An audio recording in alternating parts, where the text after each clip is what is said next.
할렐루야. 우리 한번 크게 아멘 해볼까요? 할렐루야. 오늘도 하나님께서 우리를 이 자리로 부르시고 우리 가운데 함께 하시는 줄로 믿습니다. 언제나 우리와 함께 하시는 그 하나님 앞에 우리 감사하는 마음을 담아서 먼저 한번 큰 박수로 영광 올려드립시다. 할렐루야.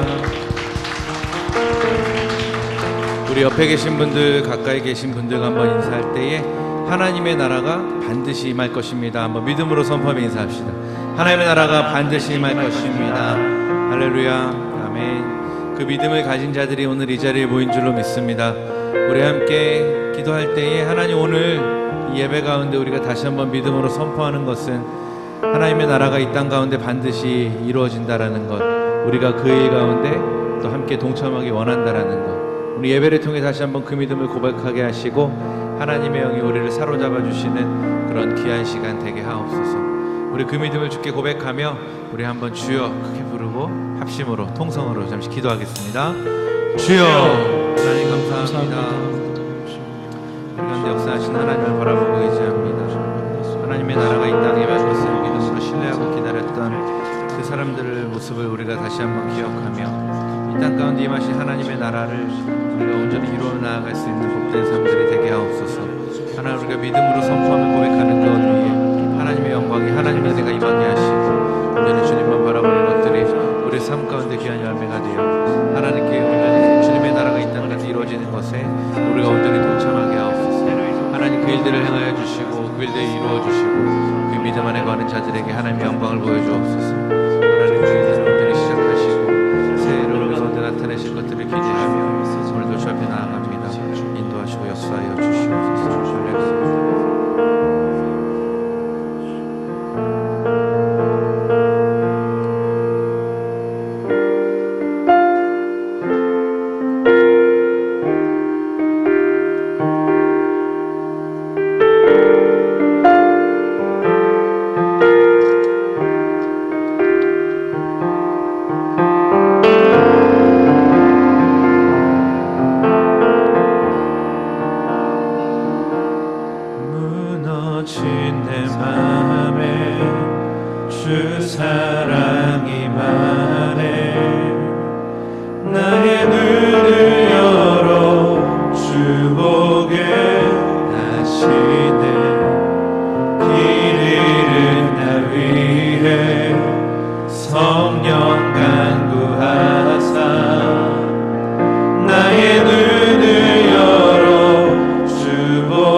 제가 한 번 더 인사하며 고백할 때 하나님의 영광이 당신을 통하여 완성될 것입니다. 인사하며 고백합시다. 하나님의 영광이 당신을 통해 완성될 것입니다. 이 땅에 반드시 임하실 하나님 나라, 그 나라에 임하실 영광이 바로 저와 여러분을 통해 하나님께서 이 땅 가운데 이루실 줄로 믿습니다. 오늘 그 믿음 가지고 주님 앞에 우리 노래합시다. 우리 마음 다한 고백을 다해서 다시 한번 주님께 큰 박수 올려드리며 믿음의 고백을 올려드립시다. 할렐루야. 힘차게 박수.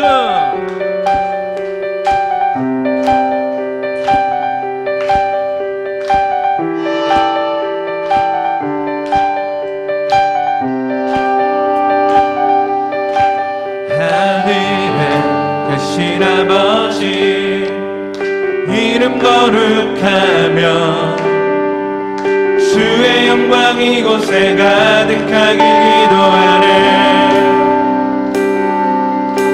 하늘에 계신 아버지 이름 다 외치며 주의 영광 이곳에 가득하길 기도하네. 아멘. 찬양해 찬양해 새 노래로 찬양해 새 노래로 찬양해 새 노래로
다시 한번 예배를 통하여 주님의 뿌리 믿음을 고백합니다.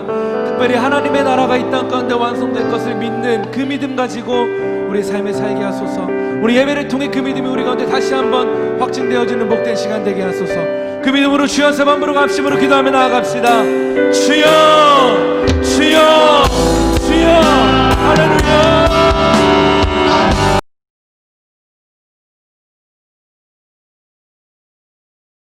자, 오늘도 보니까 얼굴도 밝으신 것 같고 다 좋은데요. 오늘은 지난주에 우리 모세의 소명에 이어서 지난주에 우리가 포기와 내려놓음 또 얘기를 들었었고, 오늘은 나다나엘에 대한 얘기를 좀 할 겁니다.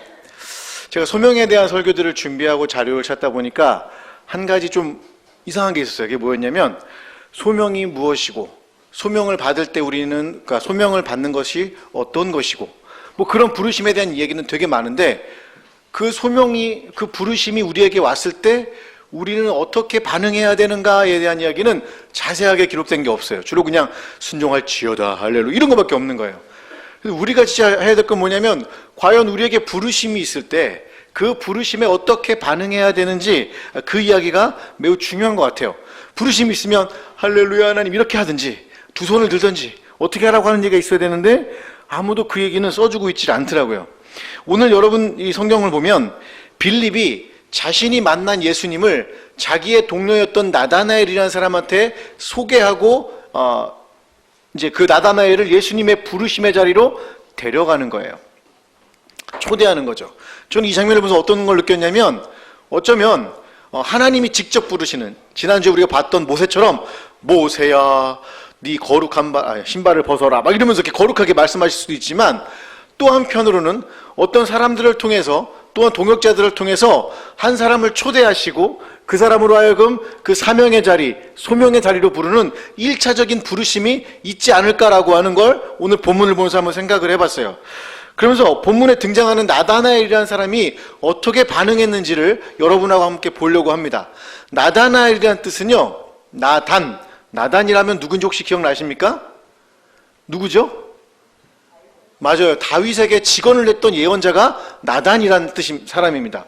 그런데 이 나단이라는 뜻은 내가 주다, 내가 주었다, 이런 뜻이에요.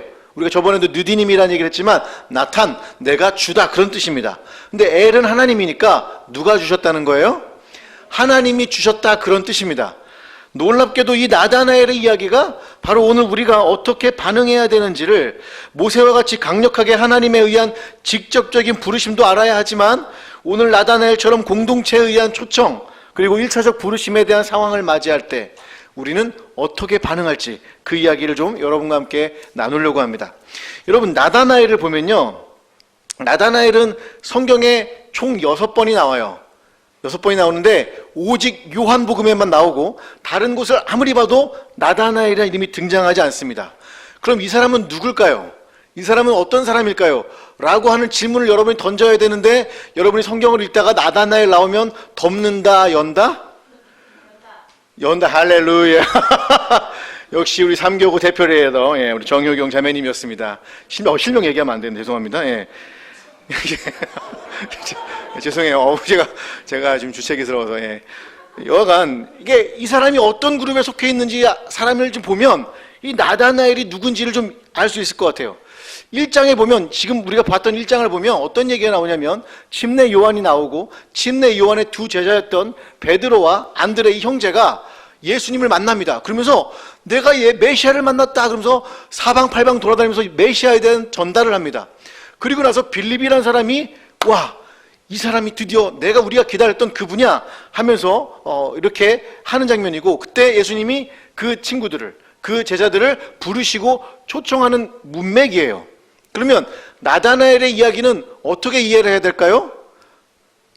제자들을 부르고 계시는 예수님이라고 하는 이 거대한 문맥 안에서 이 나다나엘을 이해를 해야 돼요.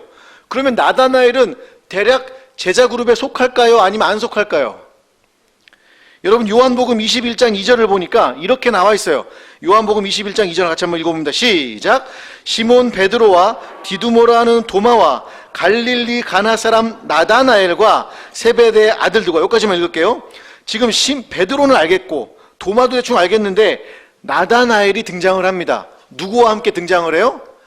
제자들과 함께 등장을 하는데 12제자입니다. 여기서 말하는 건 12제자와 함께 등장을 하는데 지금 이 아주 지근거리에 있었던 베드로, 안드레, 빌립과 같이 이런 제자들하고 함께 이 나다나엘이라는 이름이 불려져요. 그런데 여러분, 공간복음서에는 나다나엘이 12제자 안에 들어갈까요? 안 들어갈까요?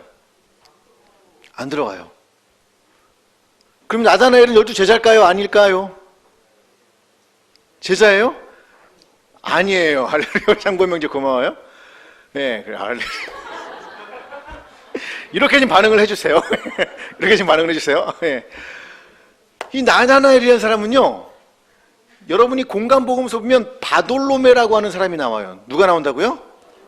바는 아들이란 뜻이고 돌로메는 아버지 이름이에요.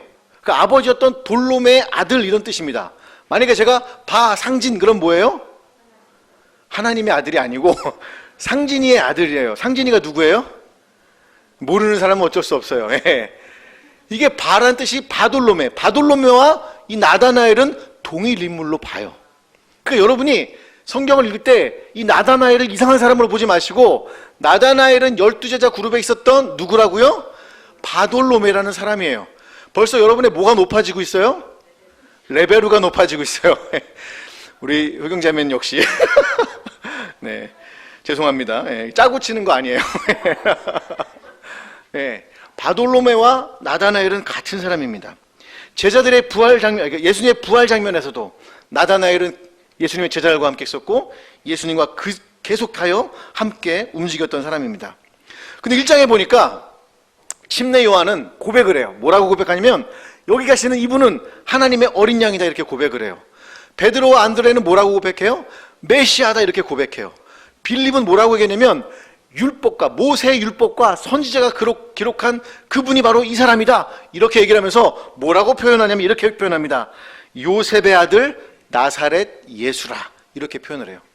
여러분 나사렛이라는 동네는 어떤 동네일까요? 나사렛 잘 모르겠어요? 나사렛은요 정말 깡촌 시골이에요. 세 개의 큰 언덕이 있어가지고 주요 도로와 끊겨져 있는 지역이에요. 사람들 왕래도 없고 몇 명 살지 않는 아주 조그만 마을이에요. 마을, 그야말로 마을이에요. 그래서 그 예언서를 아무리 뒤져봐도 여러분이 나사렛에서 메시아가 태어날 거라고 하는 이야기가 없고 외경에도 없고 미드라시에도 없고 옛날 고대 문헌 아무리 뒤져봐도 나사렛에 대한 이야기가 등장하질 않아요. 그런데 그 이야기를 들었던 나다나엘은 역시 잘 알았어요. 뭘 알았냐면 이 나사렛이란 동네에서는 좋은 게 나타나지 않는다는 것을 알았어요. 그래서 그 이야기를 들은 요셉의 아들 나사렛 예수라고 이렇게 빌립이 소개할 때 나다나엘은 이렇게 반응을 합니다. 본문 46절에 보니까 다 같이 한번 읽어봅니다. 시작. 나다나엘이 이르되 나사렛에서 무슨 선한 것이 날 수 있겠느냐? 빌립이 이르되 와서 보라 하니라. 여러분 아까도 얘기했지만 나사렛에서는 한 번도 예언서나 기록된 적이 없어요. 그러니까 잘 보세요 여러분. 우리나라 속담에도 무슨 속담이 있냐면 이런 속담이 있습니다. 어디에서 용이 나요? 개천에서 용이 난대요. 우리나라는 대단한 나라예요. 그래도 여러분 우리나라는요 그래도 개천에서 용이 날 줄 믿습니다 하는 나라입니다. 하지만 이스라엘은 그런 게 아니에요. 예언서에 그런 기록이 없었어 라고 하면서 어떤 눈으로 예수님을 바라본 거예요? 육체의 눈으로 바라본 거예요. 어떤 예수님이냐고요? 우리 주님이신데 예수님을 어떤 눈으로 바라봤냐면 나사렛 출신이라고 내 육체의 눈으로 바라볼 때 예언서에도 기록되어 있지 않은 그 사람이 메시아라고 글쎄라고 하는 퀘스천 마크를 들이댄다는 거예요. 저는 이 장면을 보면서 어떤 생각이 들었냐면 육체로만 안다는 것은 머릿속에 자기가 옳다고 믿는 그 무엇인가의 편견이 자리하고 있는 거죠. 그래서 자기가 생각하는 것 이외에는 수용이 돼요 안 돼요? 안 돼요. 사람들은 그래서 뭐라고 얘기하냐면 얘는 지가 보고 싶은 것만 봐. 얘는 지가 믿고 싶은 것만 믿어. 이렇게 얘기하죠. 이걸 심리학 용어로 뭐라고 하냐면 확증 편향이라고 그래요. 뭐라고요? 확증 편향. 전문 용어로는 답정너. 모든 게 다 정해져 있어. 아무것도 받아들이지 않아요. 오직 내가 생각한 그 얘기만 맞아요. 그런데 놀라운 거는 신앙도 이럴 수 있다라는 거예요. 신앙도 확증 편향적 신앙이 있을 수 있다라는 거예요. 자기가 생각하고 자기가 연구했던 거 외에는 다른 건 보이지 않아요.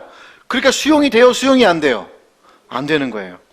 그래서 어떤 기독교인들을 보면 자기 생각 외에는 아무것도 받아들이질 않아요. 여러분 주변에 그런 친구 있어요, 없어요? 답정너 친구 있어요, 없어요? 이런 친구는 말이 통해요, 안 통해요? 그럼 그때 어떻게 해야 돼요? 예수의 피로 하셔야 돼요. 예수. 저희 대학교 때요, 어떤 자매가 한 분 계셨고 어떤 형제님이 계셨는데 기도를 많이 했어요.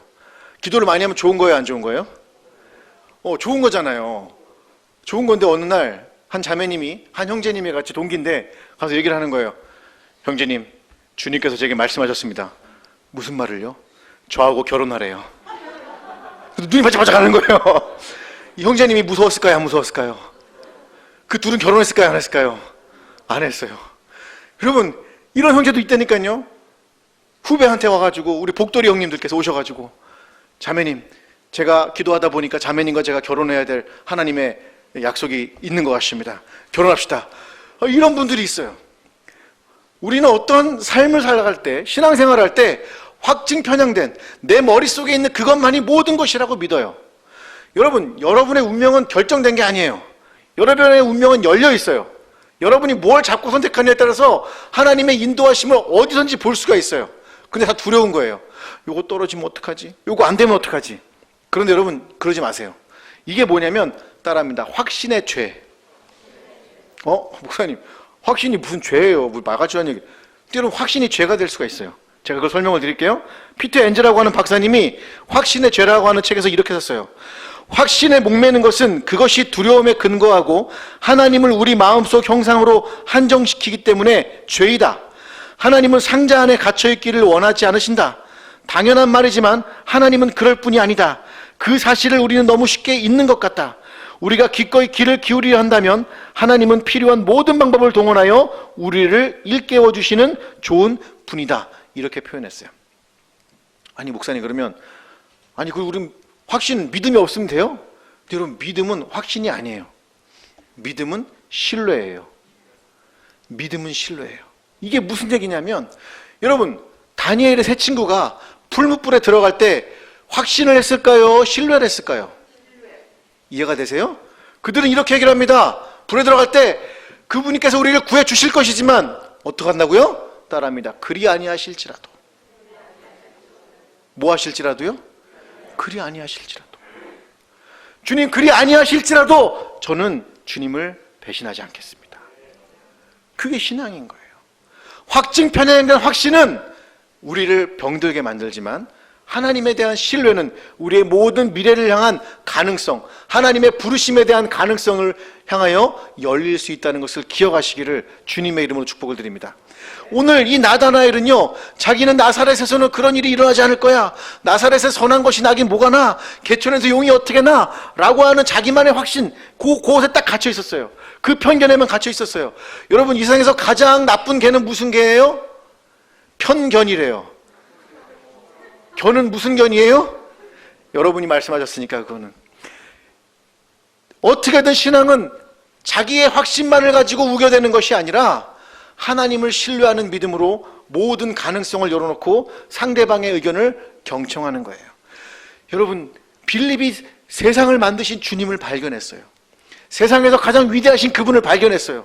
그리고 데려올 때 얼마나 기뻤을까요? 와, 나다나엘, 내가 주님을 만났어. 그분이 요셉의 아들 나사렛 예수야 했는데 친구가 뭐라는 거야? 야, 그 뭔 말이야? 무슨 목수의 아들이 어떻게 메시아가 돼?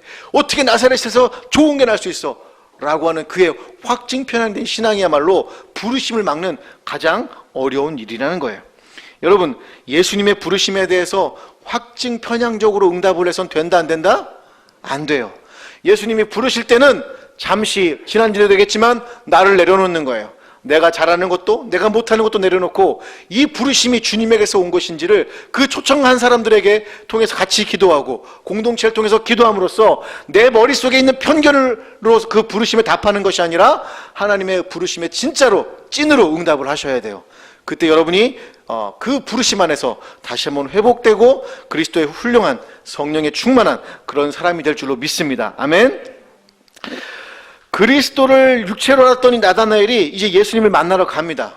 예수님을 만나러 가요. 그리고 그 부르심의 자리로 막 갑니다. 가는데 이상한 장면이 하나 나와요. 빌립이 나다나엘을 데리고 예수님 앞으로 가자 예수님이 뭐라고 하시냐면 이렇게 말씀하세요. 이는 참으로 이스라엘 사람이라 그 속에 간사한 것이 없도다. 뭐가 없대요? 옆에 있는 친구 한번 보세요. 간사하게 생겼어요? 안 간사하게 생겼어요? 따라합니다. 감사하게 생겼습니다. 이 사람은 간사한 것이 없는 진짜 참 이스라엘 사람입니다. 이렇게 얘기하니까 나다나엘이 깜짝 놀란 겁니다. 아니 저 아세요? 저 어떻게 아세요? 저 만난 적이 없는데 어떻게 아세요? 이렇게 물어봐요. 근데 예수님이 이상한 얘기를 하는데 이런 얘기를 합니다. 무화과 나무 아래 있을 때 너를 보았다. 이렇게 얘기를 했어요. 어디 있을 때요? 천리안이에요. 천리안. 예수님이 보지도 않으셨는데 멀리 있는, 아마 어떤 분이 설교하면 이럴 거예요. 예수님은 천리안이십니다. 저 멀리 계신 것도 다 안 보고도 아시는 분입니다. 이렇게 설교할 수도 있는데 놀랍게도 예수님의 말에 나다나엘이 이런 얘기를 합니다. 당신은 하나님의 아들이시며 당신은 이스라엘의 왕이십니다. 여러분 이상해요? 이상하지 않아요?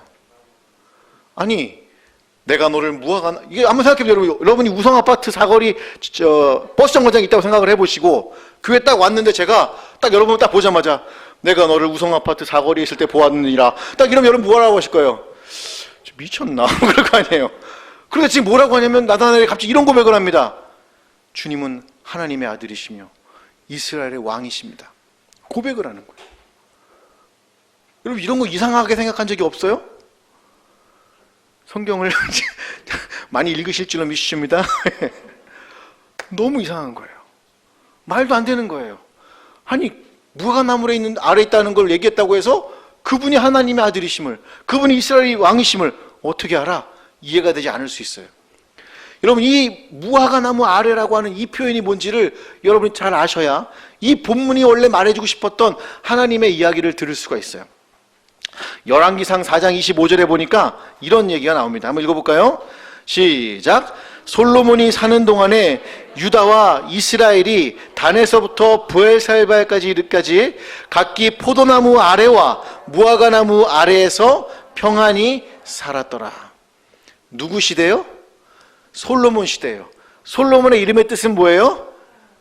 샬롬이에요. 살롬이에요? 죽을 놈이에요? 살롬이에요. 그래서 평안히 살았다는 거예요. 죄송해요. 그런데 그때 그 솔로몬의 시대를 상징하는 두 가지 나무가 있는데 그 나무가 무슨 나무예요? 무화과나무와 포도나무예요. 그래서 무화과나무 아래서, 포도나무 아래서는 여러분 연애할 때 그런 나무가 아니에요. 이 나무는 솔로몬 시대에 가장 화려했던, 이스라엘의 가장 전성기였던 시절을 회상하면서 상징적으로 두 가지를 얘기를 했던 거예요. 우리나라에도 이런 게 있어요. 한강의 기적이라는 표현이 있어요. 혹시 들어보셨습니까? 6.25 이후에 IMF 때까지 정말로 그야말로 세계가 놀랄 정도의 고속 성장을 합니다. 그래서 사람들이 그 이후에 어떤 얘기를 하냐면 IMF 이후에 제2의 한강의 기적을 만들자, 다시 찾아지는 한강의 기적을 만들자, 이렇게 말하는 분도 있고, 어떤 분들은 다시는 한강의 기적이 없다, 이렇게 말하는 분도 있어요. 뭐가 기준이냐면 한강의 기적이라고 했던, 그들이 경험했던 가장 화려했던 순간을 기념할 때 우리는 한강의 기적이라고 말하듯이, 이스라엘 사람들은 자기 시대 최고의 나라를 말할 때 뭘 말했다고요? 무화과나무 아래서, 포도나무 아래서 평안히 살았던 그 시절에 대한 상징이 있었던 거예요. 이스라엘이 멸망하고 예언자들 역시도 그 시대를 회상하면서 이렇게 표현합니다. 우리 미가서 4장 4절 한번 보겠습니다. 한번 읽어볼게요. 시작. 각 사람이 자기 포도나무 아래와 자기 무화과나무 아래에 앉을 것이라. 그들을 두렵게 할 자가 없으리니 이는 만군의 야훼의 입이 이같이 말씀하셨느니라. 스가랴서 3장 10절도 한번 읽어봅니다. 시작. 만군의 야훼가 말하노라. 그날에 너희가 각각 포도나무와 무화과나무 아래로 서로 초대하리라 하셨느니라. 이제 여러분 아시겠죠? 이 무화과나무 아래라는 표현이 뭔지 아시겠죠? 이거는 이스라엘의 가장 화려했던, 그래서 이제는 메시아가 오시면 이스라엘을 지금은 포로고 지금은 식민지고 지금은 별 볼 일 없는 나라지만 주님께서 오셔서 바로 이 나라를 만드실 거라고 하는 그 꿈이 담겨있던 표현이 바로 무화과나무 아래서 포도나무 아래서예요. 아마 또 똑똑한 형제와 자매들은 물어보실 거예요. 목사님 여기는 무화과나무 말에 없잖아요. 포도나무도 없는데요. 이럴 수도 있어요.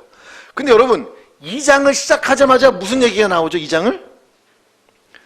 물로 포도주를 만든 얘기가 나와요. 여러분, 요한복음 15장에 보면 예수님이 뭐라고 표현하세요? 나는 포도나무요, 너희는 가지이니. 요한복음 전체를 볼 때 우리는 무화과나무와 포도나무 아래를 상기하는 이 흔적들, 솔로몬 시대의 그 흔적들을 이해할 수 있더라는 거예요. 벌써 우리가 뭐가 높아진다고요? 레벨로가 높아지는 거예요. 여러분, 이렇게 말해주는 데가 있다 없다? 대한민국이 어디밖에 없다? 순복음 강남교회밖에 없는 줄로 믿습니다. 여러분, 나다나엘은 그 아래에서 꿈꿨던 거예요. 무화과 나무 아래에서 뭘 꿈꿨을까요? 성경을 읽으면서 그는 꿈을 꿨어요. 하나님의 나라를 꿈꿨어요.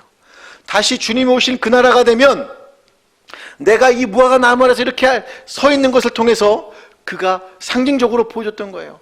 주님이 오시면 나 같은 사람도 쓰실 때가 있겠지.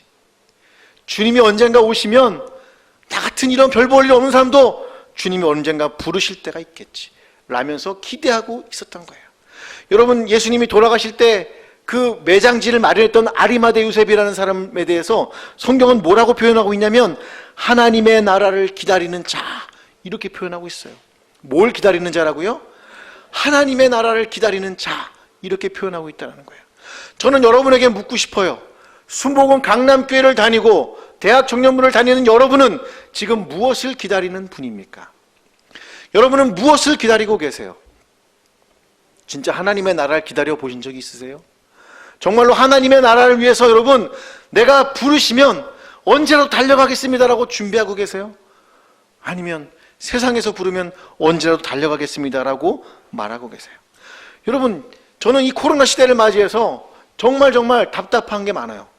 이 상황은요, 우리가 예기치 못했던 상황이고 지금 수많은 교회들과 수많은 목회자들과 수많은 성도들이 혼란과 어려움 상황에 있어요.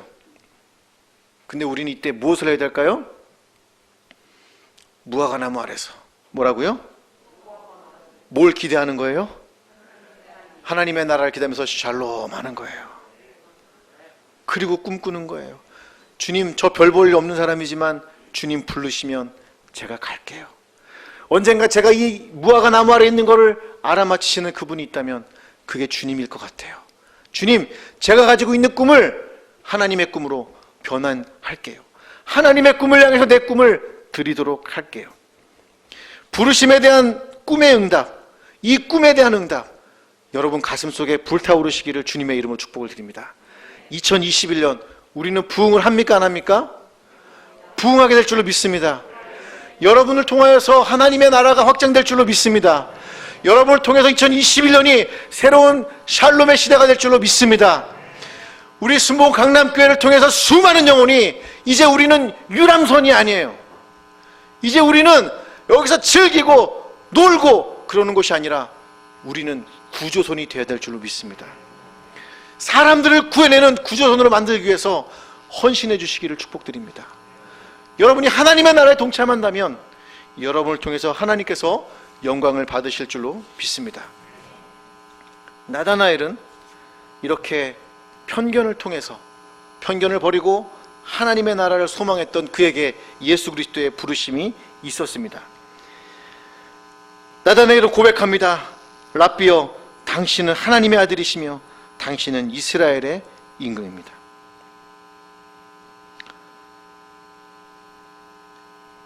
이제 여러분에게 기가 막힌 얘기를 하나 해드릴 텐데, 예수님이 아까 우리가 처음에 얘기를 했지만 이 나다나엘에게 칭찬했던 하나의 귀한 제목이 있어요. 그게 1장 47절에 나오는데 한번 읽어볼게요. 과연 예수님의 칭찬은 뭐였을까? 한번 읽어봅니다. 시작. 예수께서 나다나엘이 자기에게 오는 것을 보시고 그를 가리켜 이르시되, 보라, 이는 참으로 이스라엘 사람이라 그 속에 간사한 것이 없도다. 뭐가 없대요? 여러분, 간사한 게 뭐예요? 간사한 게. 간사한 게 뭐예요? 간사하게 한번 웃어보세요. 이 간사한 거예요? 이렇게 웃는 게 간사한 거예요? 여러분, 간사하다는 뜻은 원래 뭐냐면 돌로스라는 표현인데 덫을 놓는 거예요. 그리고 올무를 놓는 거예요. 그리고 속이는 거예요. 그러면 그 사람은 안하고 겉이 똑같겠어요? 다르겠어요? 안에 있는 걸 다 내보이겠어요? 안 내보이겠어요? 안 내보이겠죠. 간사하다는 건 안에 있는 걸 다 내보인 아주 그런 투명한 사람을 이야기를 합니다. 정말 나다나엘은 그런 사람이었을까요? 제가 여러분에게 증거 사진을 하나 보여드릴게요. 사진 한번 띄워주시겠어요? 네, 그 다음 장도 보여주십시오. 여러분, 이거는 이탈리아에 가면 두오모 성당이라는 데가 있어요. 두오모. 그 성당에 저 아직 안 가봤어요. 그냥 띄워주셔도 돼요. 예. 전 안 가봤는데 이 두오모 성당에 가면 바돌로메, 나다나엘의 동상이 있습니다. 그런데 여러분, 그 동상을 잠깐 보시면 조금 기괴해요? 아니면 괜찮아요? 일단 뭐가 없어요? 스킨헤드. 머리가 없어요. 그럼 이건 완삭을 한 거예요? 반삭을 한 거예요? 완삭을 완전히 해버렸죠. 여러분 그럴 거예요. 아, 머리가 원래 없었나? 그래서 스킨헤드를 만든 건가? 그게 아니에요, 여러분. 몸도 잘 보시면 이상해요, 안 이상해요? 이건 뭘 표현하려고 한 거냐면 이 나다나엘이라는 사람이 마지막에 순교를 합니다. 순교를 하는데 어떻게 순교를 하냐면 껍질이 벗겨져요. 예수님 12 제자 중에 한 명이. 껍질이 벗겨져요. 그럼 이 사람은 안에 있는 게 다 보여요, 안 보여요? 보이죠? 그걸 표현하려고 한 거예요. 껍질이 벗겨져서 이 사람은 안에 있는 것과 겉에 있는 것이 똑같게 살다가 죽은 사람입니다를 증명하기 위해서 그 동상을 세워놨던 거예요. 여러분, 주님의 제자로 살아간다는 것, 성령의 부르심 받은 사람으로 살아간다는 것은 이와 같은 거예요. 삶으로 응답하는 거예요. 자기의 삶으로 끝까지 응답하는 거예요. 자기의 이 가죽이 다 벗겨질 때까지 그가 주님을 배신하지 않았어요. 그가 주님을 그대로 고백했고 그분이 다시 오실 주님임을 그가 고백했던 대로 주님은 이스라엘의 임금이십니다. 주님은 하나님의 아들이십니다라고 고백했던 그 사람이 바로 여러분, 오늘 여러분께 소개했던 바돌로메, 즉 나다나엘이라는 사실을 기억하시기를 주님의 이름으로 축복을 드립니다.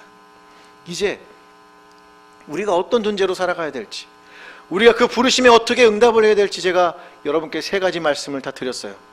여러분, 이제 육체적으로 알지 마시고요, 여러분의 확증 편향된 그것으로 알지 마시고 하나님을 향해서, 그 부르심을 향해서 여러분의 가슴과 삶을 활짝 열어주시기를 주님의 이름으로 축복을 드립니다.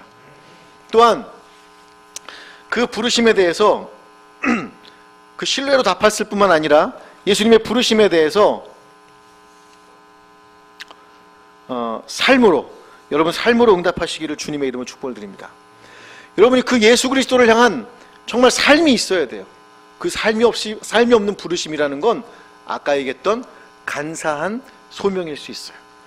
오늘 여러분이 이 설교를 들으시고 집에 가서 기도하시면서 2021년 어떻게 하나님 앞에 그 부르심에 응답해야 될지를 다시 한번 생각하시는 일주일 되시기를 주님의 이름으로 축복을 드립니다.